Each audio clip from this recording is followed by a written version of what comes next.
Assalamualaikum warahmatullahi wabarakatuh. Selamat siang dan salam sejahtera buat kita semuanya. Yang terhormat Bapak Kepala Sekolah SMP Negeri 3 Batang Angkola, yang terhormat Bapak Ibu Guru yang mengajar di SMP Negeri 3 Batang Angkola yang saya banggakan ini. Sebelum memulai acara ini, marilah kita berdoa sesuai kepercayaan masing-masing.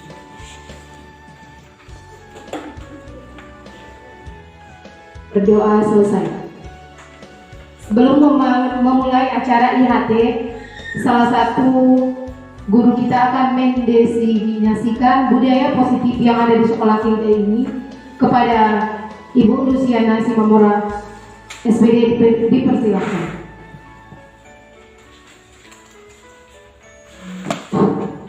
Selamat sore dan salam sejahtera buat kita semua. Terima kasih atas kesempatan yang telah diberikan kepada saya. Yang pertama yang saya hormati Bapak Kepala Sekolah, Bapak PKS Kurikulum, Ibu PKS Kesiswaan, dan Bapak Ibu Guru yang saya banggakan semuanya. Di sore hari ini, saya sebagai CGB Angkatan 8 dari SMP Negeri 3 Batang Angkola, sesuai dengan instruksi yang ada di SIP PKB saya di LMS, bahwa saya akan membuat desiminasi atau mendeseminasikan atau menyebarluaskan ide atau gagasan yang baik kepada Bapak Ibu Guru yang ada di sini. Jadi saya berdiri di sini bukan hanya untuk menggurui ataupun mau mengajari Bapak Ibu. Saya sebagai CGP bukan bukan untuk membanggakan diri, tidak. Saya sebagai CGP atau kami sebagai CGP disuruh untuk melakukan praktik baik kepada sesama rekan guru. Tidak boleh menyombongkan diri. Apa yang saya ketahui akan saya aplikasikan di sekolah saya sendiri. Jadi di sini Bapak Ibu Guru, saya minta kesenangan hatinya untuk memahami apa yang saya pahami juga. Karena ini katanya berkaitan dengan apa program kita di sekolah ini, yaitu sekolah penggerak, ada hubungannya. Walaupun belum sampai ke kurikulum ataupun membuat ATP atau modul ajar, ini masih membudaya hal-hal yang baik. Walaupun sudah kita kerjakan dan sudah kita laksanakan. Jadi akan saya mulai Bapak Ibu Guru, yang di sini yang akan saya sampaikan tentang budaya positif. Sebenarnya tanpa kita sadari budaya positif ini tidak lekang dari jiwa-jiwa Bapak Ibu Guru. Saya percaya budaya positif ini sudah sering dilakukan Bapak Ibu Guru. Dan budaya positif ini akan kita gali lagi, nanti akan kita perbaiki di sekolah kita, sesuai dengan sekolah kita, sekolah penggerak. Itu sudah termasuk saya pernah dengar di bahan pelajaran dari sekolah penggerak, yaitu keyakinan sekolah atau keyakinan kelas. Nanti akan ada di sini arahan-arahan bagaimana cara membuat atau membentuk keyakinan sekolah atau keyakinan kelas yang berpihak kepada murid, bukan berpihak kepada kita saja Bapak Ibu. Jadi sebelum saya mulai, di situ ada di layar ada kata budaya positif. Jadi budaya positif ini merupakan suatu hal yang sudah pernah kita lakukan tanpa kita sadari Bapak Ibu. Oh, rupanya itu ya budaya positif, nanti akan kita sadari.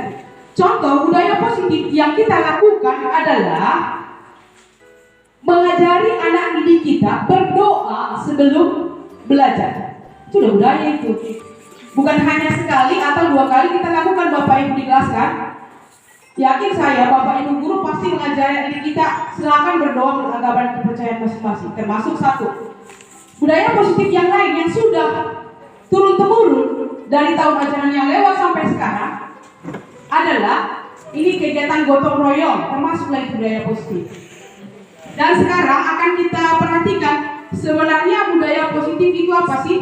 Dalam rangka menciptakan lingkungan yang positif, salah satu strategi yang perlu kita itu penerapan disiplin positif di sekolah kita. Ini berpengaruh dengan sekolah kita, sekolah penggerak. Karena kita sudah ada embel-embelnya sekolah penggerak, berarti di Disiplin positif ini harus kita tingkatkan lagi Bapak Ibu. Ini bukan hanya berkaitan dengan saya sebagai CGP, tetapi berkaitan dengan sekolah kita. Jadi dari disiplin positif, dari budaya positif, kembali ke disiplin positif. Itu akan kita bahas sekarang. Yang pertama, sesuai dengan bapak pendidikan kita, sesuai dengan filosofi dari bapak pendidikan kita, itu Bapak Ki Hajar Dewantara mengatakan bahwa di mana ada kemerdekaan, disitulah harus ada disiplin yang kuat. Sungguh disiplin itu bersifat self-disiplin atau disiplin diri sendiri. Nggak mungkin saya mendisiplinkan Bapak Ibu padahal saya tidak disiplin. Jadi di sini kita kembali kepada diri kita masing-masing. Nggak mungkin kita menyuruh kita harus disiplin padahal kita sebagai gurunya tidak disiplin. Jadi di sini yang mau saya tekankan adalah bagaimana kita mengajari diri kita disiplin dan juga anak didik kita. Itu yang mau saya sampaikan. Dan yang terakhir, ada poin yang penting saya buat di sini. Disiplin positif adalah belajar mengontrol diri mencapai suatu tujuan mulia. Itu pemahaman yang saya ambil dari filosofi Bapak Ki Hajar Dewantara. Selanjutnya Bapak Ibu, budaya positif ini terbagi 5. Yang pertama, disiplin positif. Tadi sudah saya jelaskan apa sih sebenarnya disiplin positif. Kemudian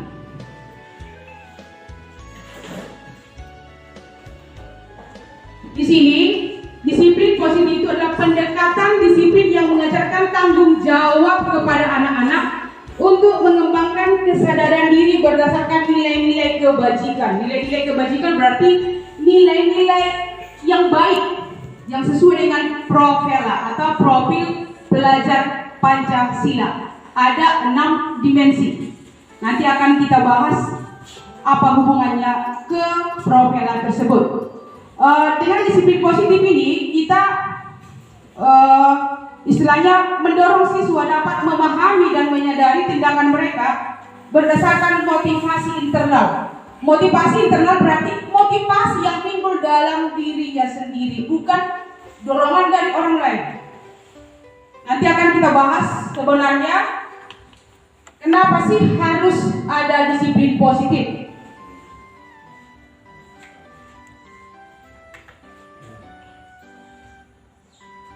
Di sini saya membuat yang kedua, yaitu motivasi perilaku manusia. Ada 3 motivasi perilaku manusia. Kenapa dia melakukan sesuatu? Kita sering melakukan sesuatu itu karena ada embel-embelnya Bapak Ibu. Jadi apa sih sebenarnya motivasi kita melakukan sesuatu itu? Yang pertama, untuk menghindari ketidaknyamanan atau hukuman. Bukan hanya guru, siswa pun begitu Bapak Ibu. Mereka mengerjakan PR-nya itu, tugas-tugasnya yang pertama. Sebagian ya, nggak semua siswa kita itu menghindari ketidaknyamanan atau hukuman. Oh, biar saya nggak dihukum Bapak Simamora, biar saya nggak dihukum Ibu Barpau. Berarti mereka membuat suatu perilaku itu untuk menghindari ketidaknyamanan atau hukuman. Itu yang pertama. Kemudian yang kedua, untuk mendapatkan imbalan atau penghargaan dari orang lain. Bukan hanya siswa, kita juga begitu. Atau semua orang juga begitu. Kita melakukan sesuatu itu mengharapkan imbalan sebagian. Ada take and give. Kamu beri saya ingat. Ataupun saya beri, kamu ingat. Ada harapan di balik semua apa yang kita lakukan sama orang. Itu yang kedua. Yang ketiga, kalau yang ketiga inilah yang paling menarik buat saya sendiri, mungkin sama Bapak Ibu juga, yaitu kita melakukan sesuatu tindakan atau perbuatan untuk menjadi orang yang yang mereka inginkan, merdeka atas dasar hati dan menghargai diri sendiri dengan nilai-nilai yang mereka percaya.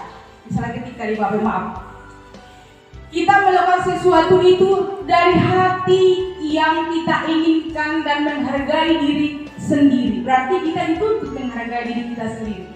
Kita nggak bisa melakukan sesuatu itu tanpa ada embel-embelnya di belakang. Tetapi kita pilih mana yang kita lakukan selama ini Bapak Ibu. Kita lah yang mengoreksi diri kita sendiri. Saya bukan menggurui Bapak Ibu, cuma saya di sini menggugah hati Bapak Ibu.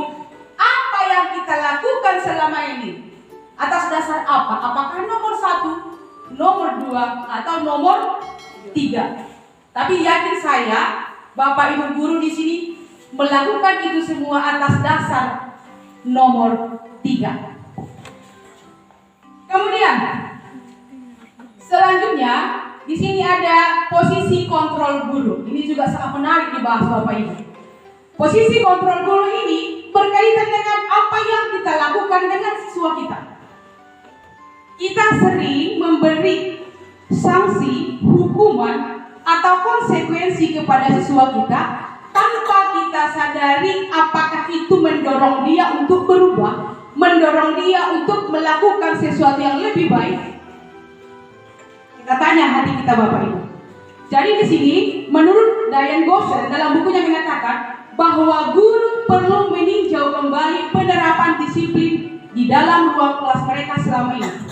Apakah sudah efektif? Apakah sudah berpusat, memerdekakan atau memandirikan murid?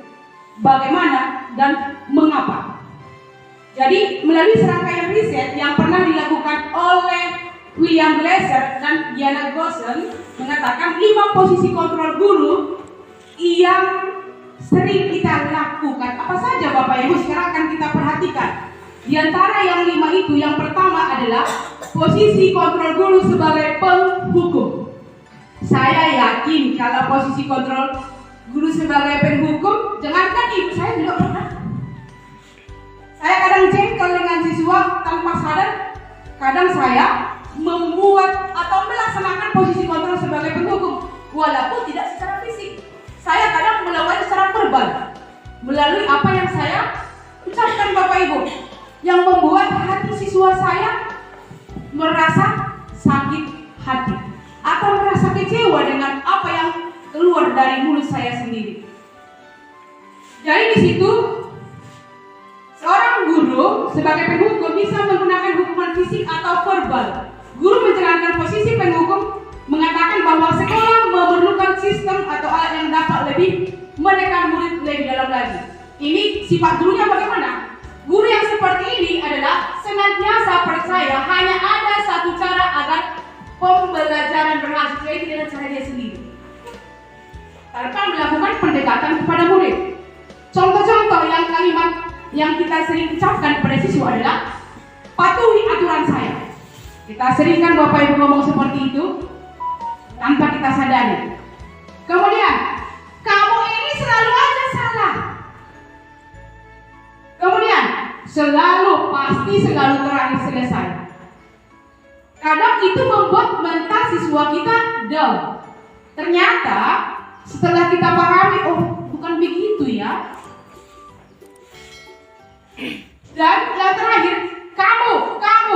Sering kita bilang kamu, ho. Sering. Saya sendiri pernah melakukan itu. Jadi, kamu aja yang selalu diurusin.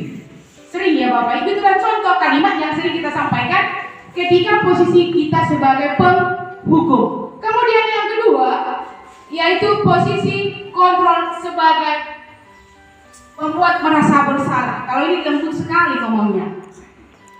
Asok-asok mandoit bahasa Batak Nate. Jadi di sini posisi ini biasanya guru akan bersuara lembut.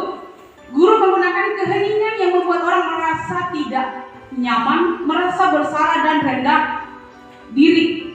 Jadi setelah kita ngomong kepada siswa itu merasa dia merasa rendah diri dia dan merasa mengecewakan orang lain. Jadi contoh kalimat yang sering kita sampaikan kepada siswa kita adalah, ibu sangat kecewa sekali dengan kamu. Lembut sekali dia ngomong. Contoh yang lain, berapa kali lagi ibu atau bapak memberitahu kamu ya? Nih, gimana coba kalau orang tua kamu tahu kamu berbuat begini? Masih banyak lagi contoh-contoh yang lembut kita sampaikan kepada siapa, tapi menusuk dia. Tanpa kita membuat hukuman fisik Itu yang kedua. Yang ketiga yaitu posisi kontrol sebagai teman. Kalau ini ada yang membuat posisi kontrol sebagai teman, ada. Jadi posisi kontrol sebagai efektif kan efektif. Tetapi adakah sisi positif dan negatifnya? Ada Bapak Ibu. Di situ kita memperhatikan ada posisi negatifnya. Posisi negatifnya itu kalau kita sekali aja tidak membantu murid, Bapak ini, Ibu ini, dia merasa kecewa. Dia jadi terbiasa tidak mandiri. Dia mengharap selalu dibantu, terus dibantu. Padahal kita tidak membantu, mengarahkan dan membimbing. Ini tergantung gurunya juga Bapak Ibu ya. Kemudian di situ kalimat-kalimat yang sering disampaikan. Ya sudah, kali ini nggak apa-apa, nanti Bapak atau Ibu yang bereskan. Contoh mengumpul tugas ya, kita sering mengatakan seperti itu. Gak apa-apa, nanti aja. Ternyata kita harus melatih dia mandiri. Tidak boleh menunda-nunda waktu kalau bisa. Kemudian, ayo kerjakanlah demi Bapak atau demi Ibu. Kemudian, ayo bantulah demi Ibu. Ayo, ingat gak bantuan Bapak Ibu selama ini sama kamu? Ternyata ini juga efektif, tetapi ada sisi negatif dan positifnya. Kemudian kemudian yang ketiga, posisi kontrol sebagai pemantau. Sebagai pemantau ini juga sering yang di lapangan kita lakukan. Kita sebagai guru sering melakukan ini berdasarkan data-data yang kita buat. Ini paling sering dilakukan oleh Ibu BP. Dia mendata apa sih kesalahan siswa atau masalah siswa per orang, ataupun ada di situ slip catatan, daftar cek yang dilakukan oleh siswa. Ini lebih konsisten dilakukan oleh guru BP. Tetapi di sini kita harus memahami posisi kita sebagai apa. Yang terakhir ini, contoh kalimat yang sering disampaikan sebagai posisi pemantau adalah apa yang telah kamu lakukan, sanksi atau konsekuensinya apa, peraturannya apa, sudah sesuai nggak dengan peraturan kita. Kita sering menyampaikan ini Bapak Ibu. Yang terakhir yaitu posisi kontrol sebagai manajer. Tadi saya sudah sharing dengan Ibu Pane. Ternyata ibu itu juga pernah mempelajari ini, dan ternyata dari apa yang saya pahami dari 4 hingga ke 5, inilah yang paling efektif untuk mendorong siswa kita lebih bertanggung jawab dan mandiri Bapak Ibu. Kenapa? Karena di sini dia posisi kontrol ini, guru berbuat sesuatu bersama dengan murid, mempersilahkan murid untuk mempertanggungjawabkan pelakunya, mendukung murid dapat menemukan solusi atas permasalahannya sendiri. Itu yang kelima. Dan di sini perlulah kolaborasi antara guru dengan murid untuk memperbaiki kesalahan yang terjadi. Inilah posisi kontrol guru yang sudah kita bahas satu persatu. Kemudian contoh kalimat yang sering muncul di sini. Nanti akan kita buat kesepakatan kelas atau kesepakatan atau keyakinan, sama aja Bapak Ibu, kesepakatan dan keyakinan. Di situ yang sering muncul kesepakatan kelas apa yang sudah kita buat. Kalimat-kalimat itu muncul sering. Tapi walaupun belum semua guru membuat kesepakatan di kelasnya, sebagian sudah Ibu tengok di tahun ajaran yang lewat. Dan ini masih yang keempat, keyakinan sekolah atau kelas. Inilah yang pernah saya dengar dan saya perhatikan bahwa Ibu Dolai pernah berbicara ini di sekolah penggerak. Ini nanti yang mau kita buat Bapak Ibu, tapi tidak susah. Nanti akan saya share caranya, bagaimana cara membuat keyakinan kelas untuk semua guru atau wali kelas. Jadi sebelum saya lanjutkan, ini keyakinan kelas ini bukan hanya wali kelas dengan muridnya, bisa guru mapel dengan muridnya. Kita buat kesepakatan kita dengan murid kita, apa sih yang terbaik. Berarti bukan berdasarkan kemauan kita, tetapi ada kolaborasi dengan siswa. Di situ ada contoh, ada prosedurnya, nanti akan saya share Bapak Ibu. Prosedurnya akan saya share. dan juga di sini ada 7 prosedurnya untuk meminimalkan waktu. Gak usah saya jelaskan karena akan ada di PTK kita nanti. Tahapannya juga ada. Kemudian pembentukan keyakinan sekolah atau kelas akan saya share juga nanti. Ini contohnya. Contoh keyakinan sekolah atau kelas. Yang pertama, kembalikan barang ke tempatnya. Jangan menggunakan kata jangan. Lebih negatif dia. Kita gunakanlah kalimat-kalimat yang positif. Contoh di sini kan kembalikan barang ke tempatnya itu nilai kebajikan itu juga bertanggung jawab dia. Kemudian dilarang mengganggu orang lain, saling menghormati. Hadir di sekolah 15 menit sebelum pembelajaran dimulai, ini menghormati orang lain dan komitmen. Dan beberapa lagi contoh keyakinan yang akan kita buat. Terakhir, segitiga restitusi. Segitiga restitusi ini adalah cara kita memperbaiki kesalahan siswa kita. Jadi segitiga restitusi ini suatu cara juga menjalin kolaborasi kita dengan siswa. Restitusi terbagi 3. Yang pertama, nanti ada menstabilkan identitas. Yang kedua, validasi tindakan yang salah, menanyakan keyakinan. Tetapi sebelum ke situ, tujuan atau ciri-ciri dari segitiga restitusi itu adalah restitusi bukan menebus kesalahan, namun untuk belajar dari kesalahan. Restitusi itu memperbaiki hubungan. Restitusi adalah tawaran, bukan paksaan. Kemudian restitusi menuntun untuk melihat ke dalam diri. Kemudian restitusi adalah cara yang terbaik. Restitusi fokus pada karakter bukan tindakan. Restitusi itu bersifat menguatkan dan fokus pada solusi. Nanti ini akan saya share juga di grup Bapak Ibu. Masih ada nanti kesempatan kita sharing, bukan hanya di sini hanya menyampaikan, kita bisa sharing juga nanti di ruang guru Bapak Ibu. Hanya itu yang bisa saya sampaikan, tetapi intinya dari sini, marilah kita budayakan budaya positif di sekolah kita. Bukan hanya siswa kita aja yang mau dibudayakan disiplinnya, tetapi termasuklah juga kita Bapak Ibu membudayakan positif tersebut. Maaf Bapak Ibu ya, saya bukan menggurui, maaf sekali, tapi harus saya sampaikan sesuai dengan tugas aksi nyata saya di LMS bahwa ini harus saya sampaikan. Dan posisi kontrol guru yang paling baik menurut saya sendiri adalah posisi manajer, yang mana bisa mendorong siswa lebih bertanggung jawab dan mandiri. Terima kasih atas kesempatan kepada saya untuk mendeseminasikan tugas saya di LMS. Saya kembalikan kepada moderator. Terima kasih. Ya, terima kasih pada Ibu Luciana Simamora yang telah memaparkan diseminasi budaya positif di sekolah, yaitu tadi salah satunya sudah kita terapkan mulai dari dahulu, yaitu mengajar murid itu berdoa sebelum belajar. Jadi di antara guru-guru yang lain atau Bapak Ibu yang ingin memberikan pertanyaan, kritik dan saran, dipersilakan.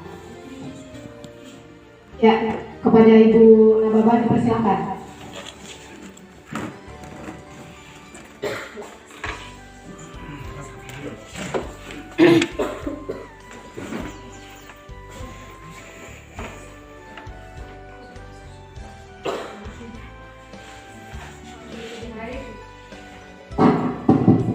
Baik, setelah Ibu Simamora tadi menjelaskan tentang budaya positif, maka timbul dalam perasaan saya untuk menanyakan apa sebenarnya tujuan dan motivasi dari budaya positif.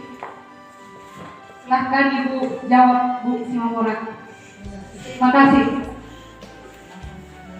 Ya Bu, silakan paparan. Terima kasih untuk pertanyaan yang sudah diajukan oleh Ibu Suombing. Tadi Ibu Suombing menanyakan apa sebenarnya tujuan dan motivasi dari disiplin positif tersebut. Sebenarnya tujuan dan motivasi dari disiplin positif itu menanamkan motivasi kepada murid kita dan juga kepada diri kita juga sebagai guru.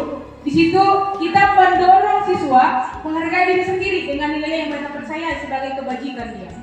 Dan intinya adalah di sini murid jika sudah memiliki memiliki motivasi internal dari dalam diri secara ikhlas, dia nanti akan bisa menghasilkan dampak jangka panjang. Dampak jangka panjang itu maksudnya bukan hanya disiplin di sekolah dia. Kemungkinan dia akan disiplin di rumahnya, disiplin bermasyarakat. Dia tahu menempatkan posisinya sebagai apa nanti. Dan intinya akan melakukan perilaku baik tanpa terpengaruh oleh imbalan dari orang lain. Dan biasanya mereka akan melakukan itu sesuai dengan profil pelajar Pancasila. Itu menurut saya, Ibu. Terima kasih. Ya, masih ada Bapak Ibu guru?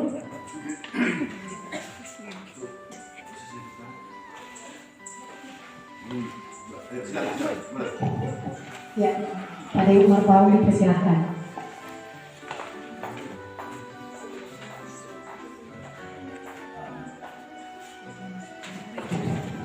Ya, terima kasih buat Ibu Elsie Mamora. Dari pemaparan Ibu, saya coba ambil materinya dari posisi kontrol guru, di mana tadi menurut Kena Gosen ada 5 posisi guru. Yang pertama penghukum, yang kedua perempuan merasa bersalah, 3 sebagai teman, 4 sebagai pemantau, dan yang kelima sebagai manajer.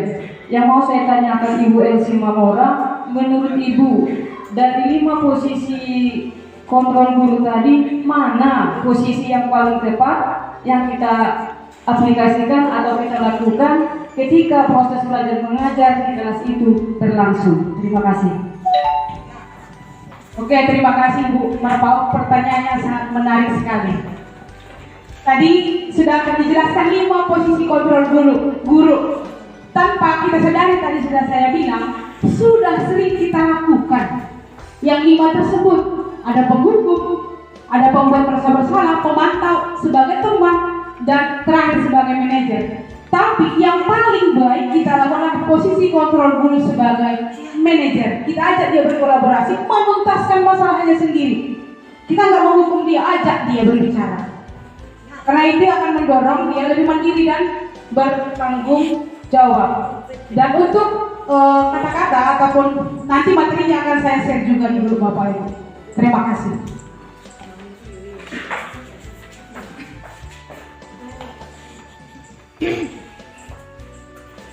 Mohon saya untuk pertanyaan.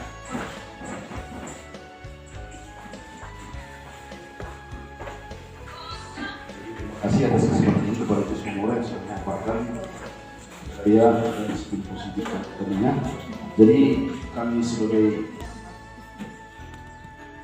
pimpinan di sini dan juga sebagai manajer dan sebagai kepala sekolah, kami harapkan kepada kita Bapak Ibu semuanya, memang apalagi kita yang angkatan-angkatan lama ini yang sudah kepala 5 ke atas, umur 50 tahun ke atas, termasuk saya, memang dari dulu, kalau kita ingat dulu waktu masih saya SD, lihat guru saja takut, melihat guru.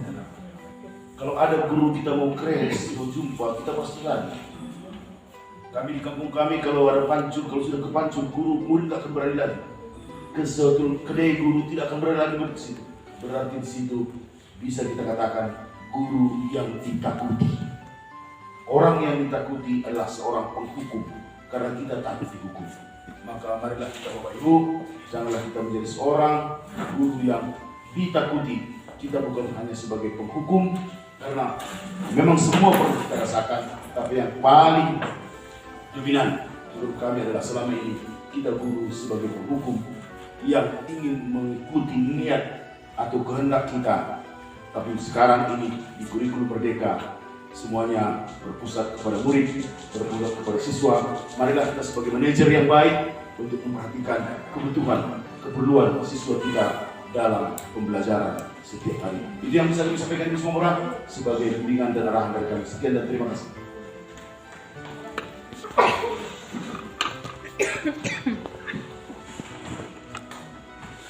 Ya, terima kasih pada Bapak Kepala Sekolah yang telah memberikan sarannya terhadap Bu Luciana Simamora. Untuk menutup acara ini, kita mengucapkan hamdalah. Assalamualaikum warahmatullahi wabarakatuh.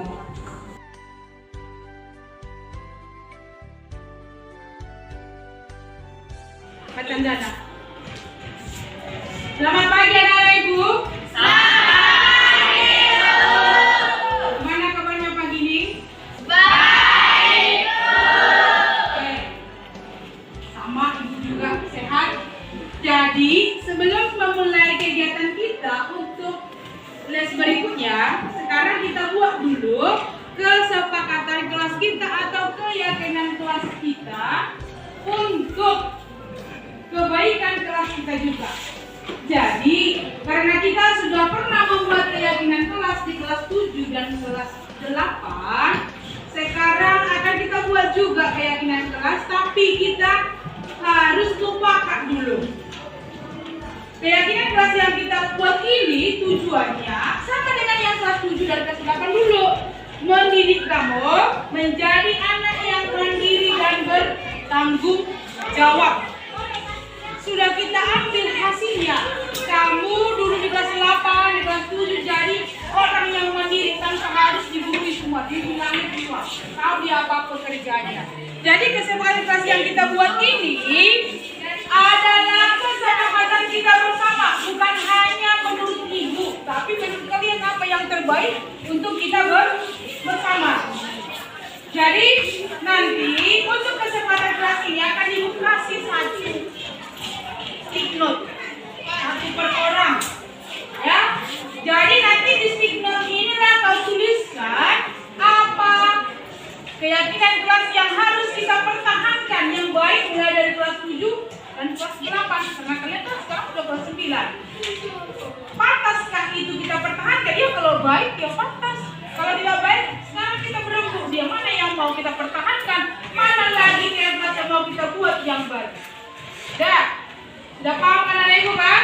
Sudah. Nanti setelah ibu kasih satu persatu, tuliskanlah di situ apa keyakinan kelas yang mau kita buat. Ini pribadi ya.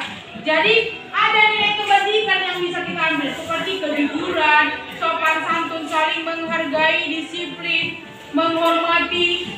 Itu yang pernah kita buat di kelas 7 dan kelas 8. Oke, sekarang ibu bagi stick note-nya satu per orang. Tuliskan di sini apa keyakinan kelas yang baru menurut kau, kita musyawarahkan nanti apa yang pantas kita pertahankan mulai dari kelas 7 dan kelas 8. Menulisnya jangan di sebelah yang ada lemnya ya. Nanti kan ini ditempel. Kalau ada lengketnya jangan perlu ditulis.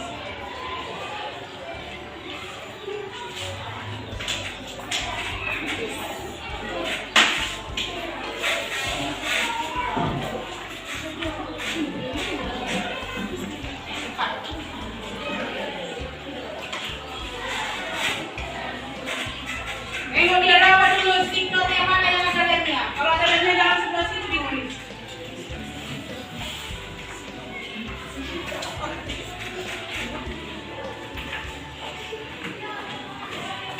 Bapak ini belum kan?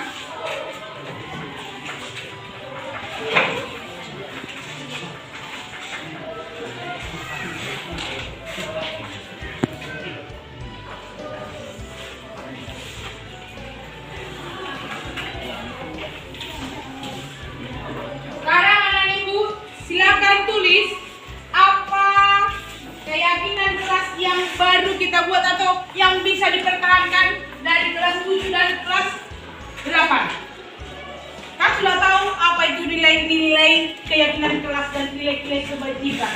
Contohnya, kita ini dulu kelas 7 dan kelas 8. Di situ meletakkan sampah pada tempatnya. Baru apa Apalagi yang lain? Berbicara sopan kepada semua teman, menghormati guru. Apalagi? Mengumpulkan tugas tepat waktu. Menghargai itu sudah nilai kebajikan nih, Nam. Jadi kita ambil dulu keyakinan kelas kita. Nilai kebajikan itu kan menghargai, disiplin, tanggung jawab, mandiri, apalagi masih banyak. Karena bisa sekarang tulis di stick note-nya yang begini ya. Kenapa dulu kalau ada lemnya jangan tulis. Tuliskanlah satu nilai keyakinan kelas kita. Nanti bergerak maju ke depan menempelkan nilai. Bukan nilai keyakinan kelasnya. Sudah siap? Ya. Banyak keyakinan kelas yang bisa kita pertahankan mulai dari kelas 7. Ada di situ hadir tepat waktu. Itu kan ada kelas 7. Semua siswa harus hadir tepat waktu. Nggak mungkin kita harus jangan terlambat. Lebih bagus hadir tepat waktu. Kemudian jangan memakai pakaian sembarangan. Itu peraturan kita dulu. Lebih bagusnya apa? Berpakaian seragam lengkap dan rapi. Itulah keyakinan kelasnya. Silakan ditulis masing-masing. Ada selalu berbicara sopan. Ingatlah dulu kelas 7 kelas 8 apa? Sudah bisa maju ke depan satu persatu menempelkan di papan tulis. Kita nggak usah pakai kertas warna ya. Sini aja nanti tempelkan.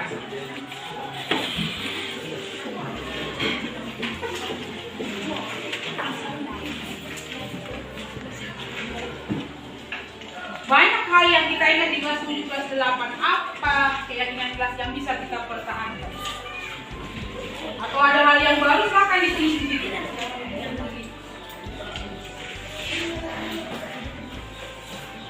Sudah bisa Valentino? Apakah buat kalian selalu sopan berbicara? Oke, nggak apa-apa. Boston? Apa Boston?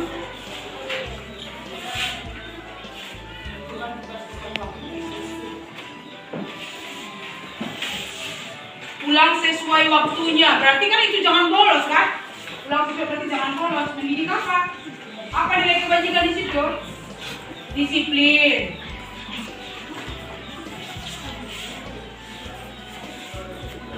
Jangan mencaci, itu peraturan dulu. Kalau sekarang jangan lagi mencaci. Berbicara sopan. Sudah siap? Sudah. Valentino sekarang maju ke depan menempelkannya. Nanti kita susun manakah dia yang sama. Akan kita mupakatkan nanti lagi. Silakan dulu susun. Buat di papan tulis yang putih apa yang kita pakai ini? Nanti kita untuk yang putih aja lah, jelas dia. Taruh sini, biar lengket. Oke, Valentino silakan maju tempelkan. Mulai dari sini ya.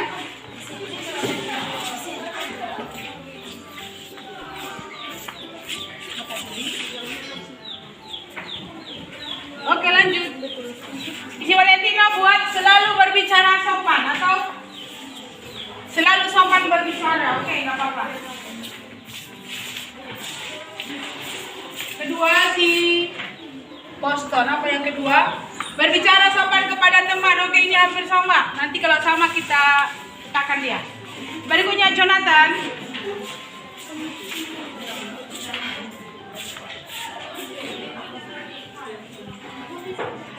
Datang ke sekolah tepat waktu. Oke, bagus sekali. Silakan Citro. Ya, silakan tempel di situ. Bergotong royong, bagus. Bergotong royong. Silakan di-share. Cepat-cepat.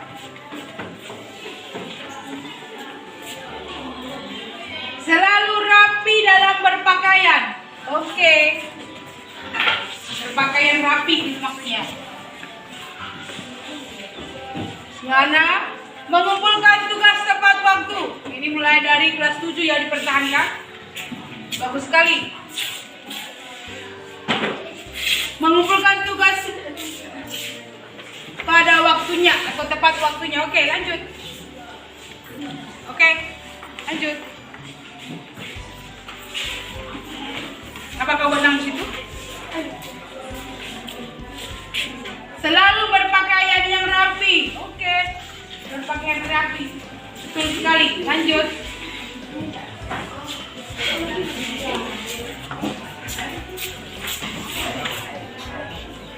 Saling menyayangi sesama manusia. Wah, udah jauh ya lingkupnya. Udah universal memang dia. Lanjut. Saling menyayangi, nggak sama teman lagi, udah sesama manusia. Bersahabat dengan semua teman. Oke, tanpa membeda-bedakan. Tidak boleh membeda-bedakan teman. Lanjut. Bicara dengan sopan kepada guru dan teman. Bagus sekali.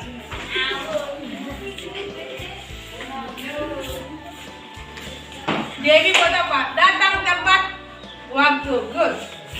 Bagus. Silakan Fani. Ini banyak ya.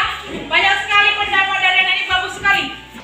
Berikutnya si Fani buat datang tepat waktu. Oke. Sama dengan yang lain juga. Kita bedakan dia. Si Gerson buat apa di situ?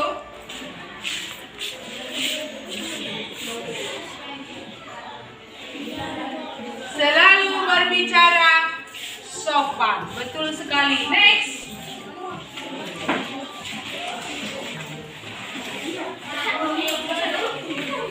Siapa yang benar-benarnya? Berpakaian dengan rapi. Oh, ada sama dengan kawannya tadi. Berikutnya, cepat.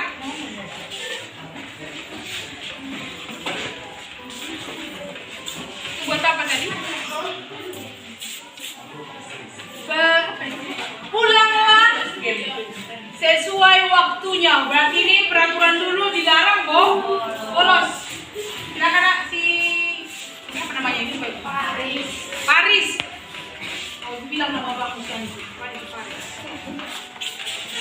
Di Paris selalu datang tepat waktu ke sekolah. Berarti di on time, tepat waktu. Lanjut.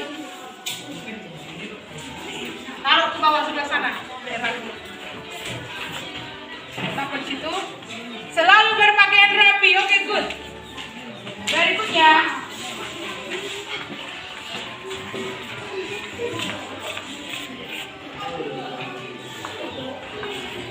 Menghormati guru, benar sekali.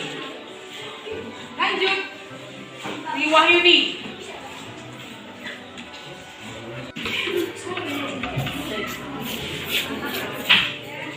Apa diberi menang? Menghormati guru. Oke, ada yang sama tadi. Lanjut Lesti.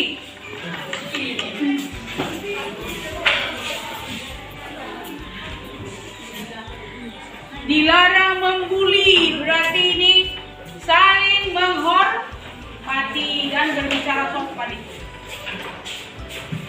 Ini keberapa ini?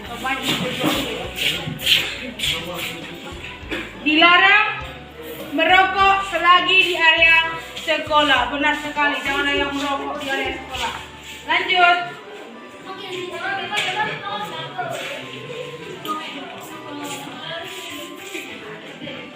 Dilarang bolos, berarti pulang sesuai waktunya.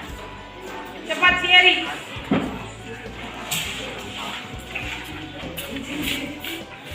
Dilarang merokok. Ada yang sama tadi ya. Next.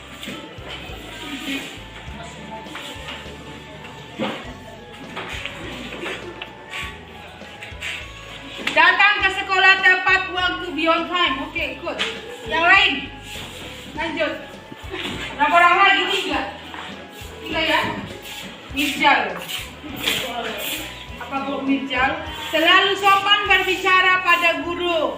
Oke, bagus sekali. Lanjut.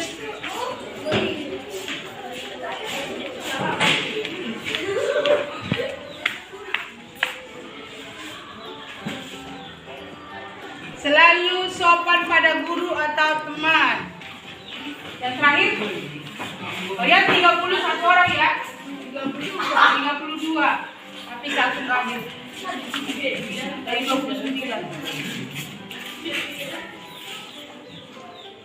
Oke. Inilah keyakinan kelas yang mau kita buat. Dan bahkan sudah kita pertahankan mulai dari kelas 7. Sekarang kita kelompokkan, klasifikasikan manakah yang sama. Nanti kita tengok lagi sini. Selalu berbicara sopan. Ini berbicara sopan. Kita kelompokkan di sini. Ini berpakaian rapi. Datang ke sekolah tempat bertemu yang berpakaian rapi di sini. Kemudian mengumpulkan tugas tepat waktu ini ya. Berarti ini kelompoknya. Selalu berpakaian rapi. Tadi yang mana itu berpakaian rapi? Yang ini. Kita kelompok. Berbicara sopan. Ini belum ada ke sini. Saling menghargai, belum. Ada ini. Menghormati guru ini ada. Dilarang membuli. Berarti berbicara sopan. Menghormati guru. Ada tadi sini ini ada. Dilarang merokok di sekolah. Oke, di sini dia yang baru. Dilarang bolos. Ada tadi yang bolos, yang lain. Kita kelompokkan, kita petakan dia. Saling menyayangi sesama manusia. Berarti inilah saling menghargai, menghormati. Dilarang merokok. Yang mana tadi nih kelompoknya nih? Dilarang merokok. Ada ya? Masih baru ya. Bersahabat dengan semua teman. Berarti ini tadi dilarang merokok. Saling menyayangi. Berikutnya datang ke sekolah tepat waktu. Ini berbicara sopan. Di sini dia ya. Selalu sopan berbicara. Oke, sini juga. Berikutnya selalu sopan. Banyak kan selalu sopan ya. Berarti kalian semua orang yang sopan semua. Datang ke sekolah tepat waktu. Yang ini. Datang tepat waktu. Sini juga. Datang tepat waktu. Berarti ini orangnya disiplin ini. Cepat-cepat datang ke sekolah. Selalu berbicara sopan. Di sini. Jadi banyak ini ya. Berpakaian dengan rapi. Ada tadi. Dilarang bawa saling menghargai, dilarang merokok. Ini berpakaian rapi di sini. Selalu datang tepat waktu ke sekolah. Selalu datang tepat waktu. Ini. Terakhir, pulang sesuai waktunya. Berarti dilarang bolos. Oke, sekarang kita tanya dulu kalian. Ya, ada berapa kelompok? 1, 2, 3, 4, 5, 6, 7, 8, 9. Ada 9. Adakah yang perlu kita tambahin nilai keyakinan kelas kita dari kelas 7, 8? Di sini lagi yang baru. Ada yang perlu kita tambahin lagi. Ini keyakinan kelas ini untuk dipatuhi bersama ya. Bukan hanya kalian, 1 orang, 2 orang, tidak. Semua. Tadi sudah aku bilang, nilai kebajikan yang kita ambil dari sini. Tidak terlambat, berarti disiplin. Kemudian berbicara sopan ini, berarti sopan santun kan? Nilai kebajikan di situ. Kemudian di sini mengumpulkan tugas tepat waktu, berarti nilai kebajikan apa? Tanggung jawab dan disiplin. Dilarang merokok, nilai kebajikan apa? Disiplin juga itu. Berikutnya, saling menyayangi, bersahabat dengan teman, nilai kebajikannya menghormati atau menyayangi. Menghormati guru ya jelas. Kalau tidak dihormati gurunya, gimana ya? Proses belajarnya nggak bisa, nggak senang kalau sama gurunya, nggak bisa kamu menerima pelajarannya. Pulang sesuai waktunya, berarti kita susun kalimatnya yang mudah kamu mengerti. Ya, ada di sini. Nanti akan kita buat ini, diketik, di print baru, kita tempelkan di kelas kita. Supaya apa? Supaya mudah kau ingat ketika pulang, oh kami sudah punya keyakinan kelas. Kalau dilanggar lagi. Itu dia. Yang pertama, dari stick note yang sudah ditempel di sini, akan kita buat dia kesimpulannya. Kadang sebagian kalimatnya masih ini, membingungkan dia. Bagi kawannya. Nomor 1, selalu berbicara sopan. Apa selalu sopan berbicara? Selalu berbicara sopan. Selalu berbicara sopan.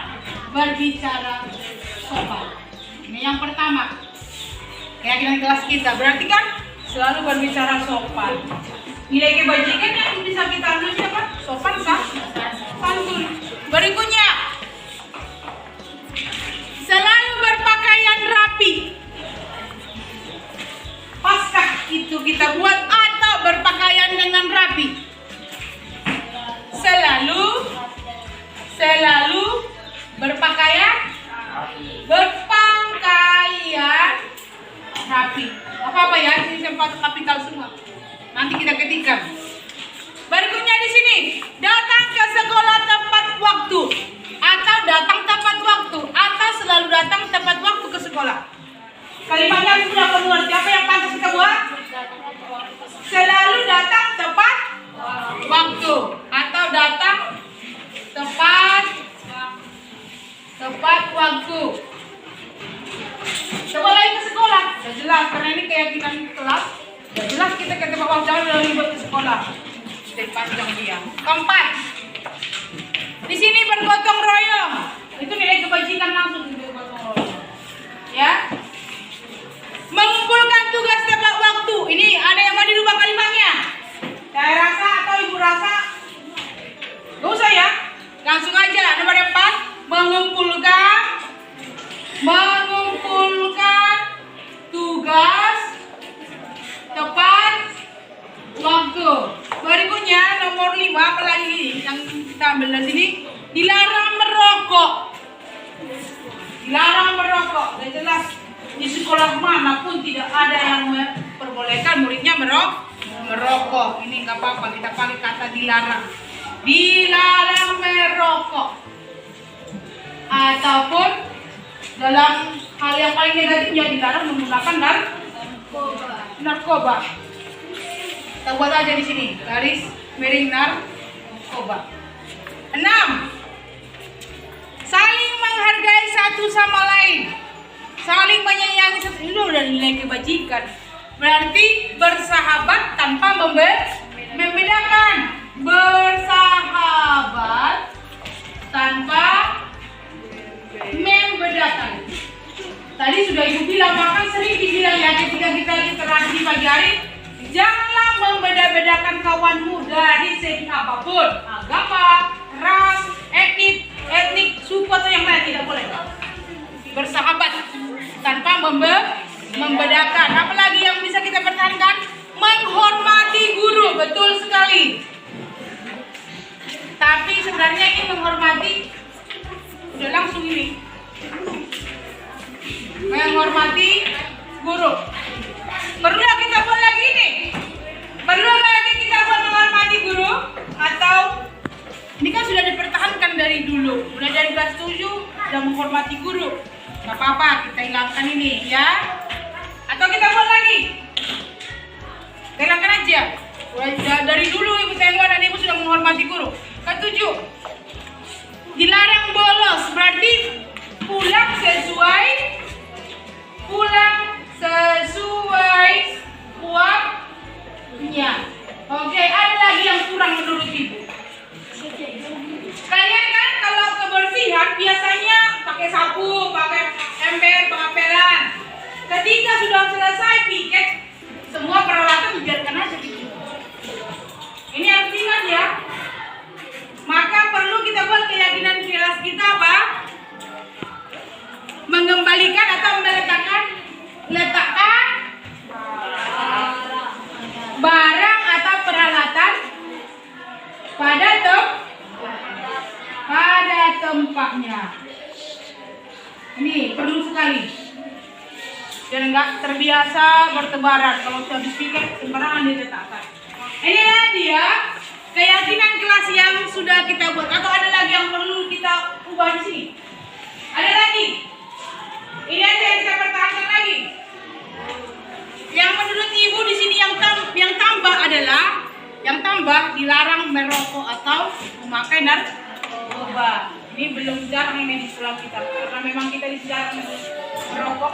Walaupun ada yang kedapatan 1, 2, 3 orang, itu pun di luar lingkungan sekolah memang. Nilai ya, ada berapa tadi? 8. Inilah keyakinan kelas kita yang perlu kita pertahankan dan kita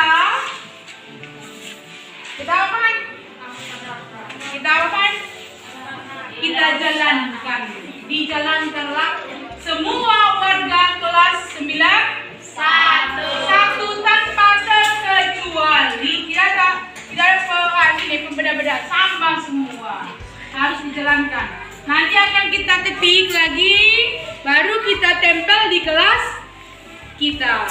Oke, ada pertanyaan seputar keyakinan kelas kita? Ada lagi Trisno, ada yang mau ditanyakan? Ada lagi Trisno? Tidak. Oke. Terima kasih untuk waktu dari kesempatannya membentuk keyakinan kelas kita di kelas 91. Terima kasih untuk anak-anak Ibu. Nanti bisa dilanjutkan pelajarannya. Pelajaran apa tadi? IPA dengan Ibu Siagia. Oke, terima kasih. Silakan lanjutkan aktivitasnya. Bu, saya mau berpendapat, Bu. Ya, yang mana mau ditambahin? Tentang keyakinan kelas kurang 1, Bu. Oh, ada 8 ya. Menurut si Cika, ada disampaikan keyakinan kelas kita. Yang mana itu? Apa pendapatnya? Saat berbicara kan, Bu, Ya. teman yang menyela pembicaraan kita saat berbicara kepada teman yang lain. Ya. Terus? Maksud saya, Bu, kalau mau berbicara acungkan tangan, Bu. Oke, bagus sekali. Si Cika berpendapat, dan kita tambahin di sini ya. Si Cika berpendapat bahwa ketika berbicara dengan teman, jangan sekali-kali menyela. Biarkan dulu dia berbicara, baru kita selanjutnya ya. Kita masih Cika kan? Oke, kita ambil kesimpulan. Menurut si Cika, berbicara tidak boleh menyela orang lain. Berarti apa yang pantas kita buat kita ikhlasnya itu? Mengajukan tangan. Apa? Mengajukan tangan saat dipersilakan. Mengajukan tangan saat dipersilakan. Apa lebih baik kita buat begini? Asal lebih bagus begini. Berbicara ketika diperbolehkan atau diizinkan. Mana kita buat lebih bagus? Yang mana kita buat lebih bagus? Berbicara ketika diizinkan. Oke. Berarti lebih bagus berbicara ketika diizinkan. Benar sekali. Tidak boleh menyela pembicaraan orang lain ya. Kita biasakan berbicara ketika diizinkan. Jangankan di sini, di rumah kita pun begitu. Kita dengan orang tua kita jangan sekali-kali menyela pembicaraan orang tua. Siap dulu orang tua berbicara, baru kita ngomong. Oh, menurut saya Pak